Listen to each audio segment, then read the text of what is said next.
10 വർഷം അധികാരത്തിന് പുറത്തു നിന്ന ശേഷം തിരിച്ചെത്തിയ മുസ്ലിം ലീഗിൻ്റെ രാഷ്ട്രീയ ഗതികേടിന് സമാനതകളില്ലാത്ത അവസ്ഥയാണ്. എന്ന് പറഞ്ഞാൽ അധികാരത്തിലെത്തി 3-ാം പക്കം മുതൽ മുസ്ലിം ലീഗ് അനുഭവിക്കുന്ന ഇഷ്യൂസ്, അവർ നേരിടുന്ന പ്രശ്നങ്ങൾ, ആ പാർട്ടിയുടെ രാഷ്ട്രീയ നിലനിൽപ്പ് തന്നെ ചോദ്യം ചെയ്യുന്നതാണ്. എന്താണ് മുസ്ലിം ലീഗിൻ്റെ രാഷ്ട്രീയം? എന്താണ് അവർ പറഞ്ഞുകൊണ്ടിരുന്ന രാഷ്ട്രീയത്തിൻ്റെ പ്രസക്തി? അവരുടെ വാക്കുകൾക്ക് എന്ത് രാഷ്ട്രീയമായ സത്യസന്ധതയും വിശ്വസനീയമാണുള്ളത്?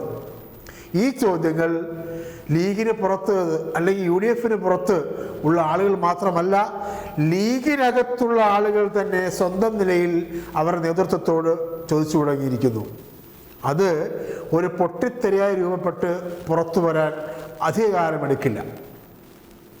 നമ്മൾ മനസ്സിലാക്കണം, മുസ്ലിം ലീഗ് കഴിഞ്ഞ 10 വർഷം പ്രതിപക്ഷത്ത് UDF ഭാഗമായിരുന്നപ്പോൾ കോൺഗ്രസിൽ നിന്നും UDF മറ്റ് കക്ഷികളിൽ നിന്നും വ്യത്യസ്തമായി പറഞ്ഞ കുറേ കാര്യങ്ങളുണ്ട്. ആ കാര്യങ്ങളുടെ ആകത്തുക എന്താണ്?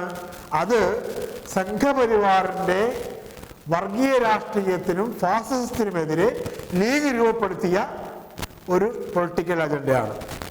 ഞങ്ങൾ സംഘപരിവാറിനെതിരാണ്, ഫാസിസത്തിനെതിരാണ്, ഞങ്ങൾ മതനിരപേക്ഷതയുടെ കാവലാളുകളാണ് എന്ന് പറഞ്ഞുകൊണ്ട് ഓരോ കാര്യങ്ങളിലും അവർ നേതാക്കന്മാർ, പ്രത്യേകിച്ച് KM ഷാജിയെ പോലെ, അവർ സ്വന്തം നിലയിൽ കഴിഞ്ഞ കുറേ കാലമായി വളർത്തിക്കൊണ്ടുവരുന്ന അവരുടെ തീനാവുകൾ എന്ന് അവർ തന്നെ അഭിമാനിക്കുന്ന ആളുകൾ പറഞ്ഞ കാര്യങ്ങൾ. ഉദാഹരണമായിട്ട് PM ശ്രീയുമായി ബന്ധപ്പെട്ട് ഞങ്ങൾ അധികാരത്തിൽ വന്നാൽ എടുത്ത് അറബിക്കടലിലെറിയും എന്ന് പറഞ്ഞ ആളാണല്ലോ KM ഷാജി. അങ്ങനെ എന്തൊക്കെയുണ്ട്?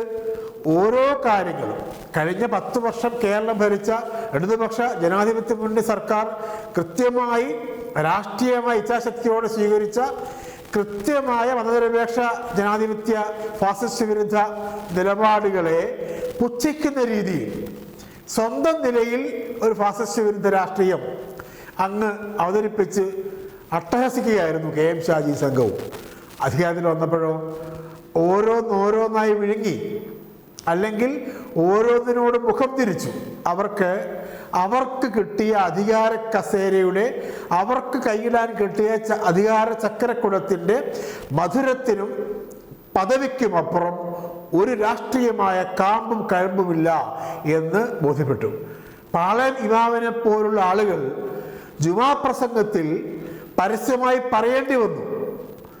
പുറത്തു നിന്നപ്പോൾ അറബിക്കടലിൽ എറിയും എന്ന് പറഞ്ഞ നെഗറ്റീവ് പൊളിറ്റിക്സ്, അല്ലെങ്കിൽ വിദ്യാഭ്യാസ രംഗത്തെ സംഘപരിവാർവൽക്കരണം അധികാരത്തിലെത്തിയപ്പോൾ നടപ്പാക്കുന്ന വിശ്വാസ സംഘമായി ഈ കൂട്ടർ മാറിയില്ലേ?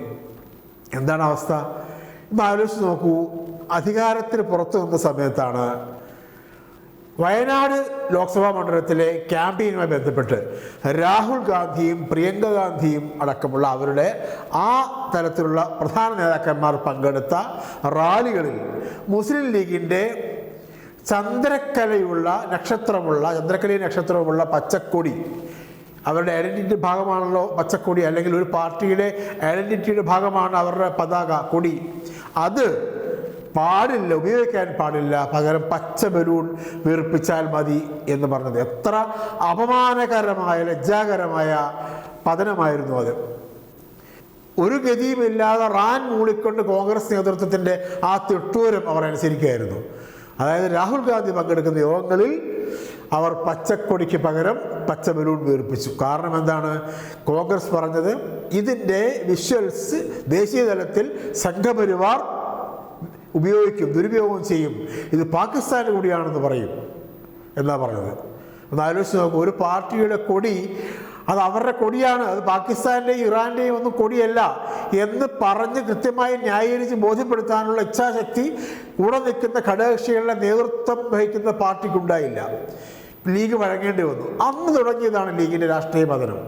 മുൻകാലങ്ങളിൽ ലീഗിന് എന്തൊക്കെ രാഷ്ട്രീയമായ ഗോളടിക്കാൻ കഴിഞ്ഞിട്ടുണ്ടെങ്കിലും, UDF എന്തൊക്കെ രാഷ്ട്രീയമായ മേൽക്കൈ അവർക്കുണ്ടായിട്ടുണ്ടെങ്കിലും അതിനെല്ലാം റദ്ദു ചെയ്യുന്ന വിധം ലീഗ് താഴെ കിടന്ന് മുസ്ലിം ലീഗ് കോൺഗ്രസിൻ്റെ ഷൂസ് നക്കുന്നവരായി പോയി എന്നുള്ള ദുരവസ്ഥയിലെത്തി. ആ ദുരവസ്ഥയുടെ ഏറ്റവും ഒടുവിലത്തെ ഉദാഹരണങ്ങളാണ് അധികാരത്തിൽ വന്ന 3-ാം പക്കം മുതൽ ഓരോ ഇഷ്യൂവിലും ലീഗിൻ്റെ രാഷ്ട്രീയ ഇച്ഛാശക്തിയെ പണയം വെച്ചുകൊണ്ട് സംഘപരിവാർ അനുകൂലമായി കോൺഗ്രസിലെ ഒരു വിഭാഗം നടത്തുന്ന രാഷ്ട്രീയ അധികാര പ്രവർത്തനങ്ങളെ നിശബ്ദം അംഗീകരിക്കേണ്ടി വരുന്നത്.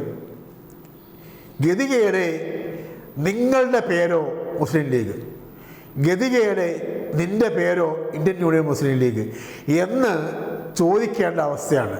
രാഷ്ട്രീയ ഗതികേട് എന്ന് പറഞ്ഞാൽ അതിൻ്റെ പാരമ്യം, അതിൻ്റെ പീക്ക് ഇതാണ് മുസ്ലിം ലീഗ് എത്തിപ്പെട്ടിരിക്കുന്ന ദുരവസ്ഥ. ഇനി ലീഗിൻ്റെ PK ഫിറോസിനെ പോലുള്ള തീപ്പൊരി നേതാക്കന്മാർ അവരാണ് പറയേണ്ടത്. എന്താണ്? ലീഗിന് എന്തെങ്കിലും ഐഡന്റിറ്റി ഉണ്ടോ? ലീഗിൻ്റെ ഈ ദുരവസ്ഥയിൽ ഞങ്ങൾക്ക് ഖേദമുണ്ടോ?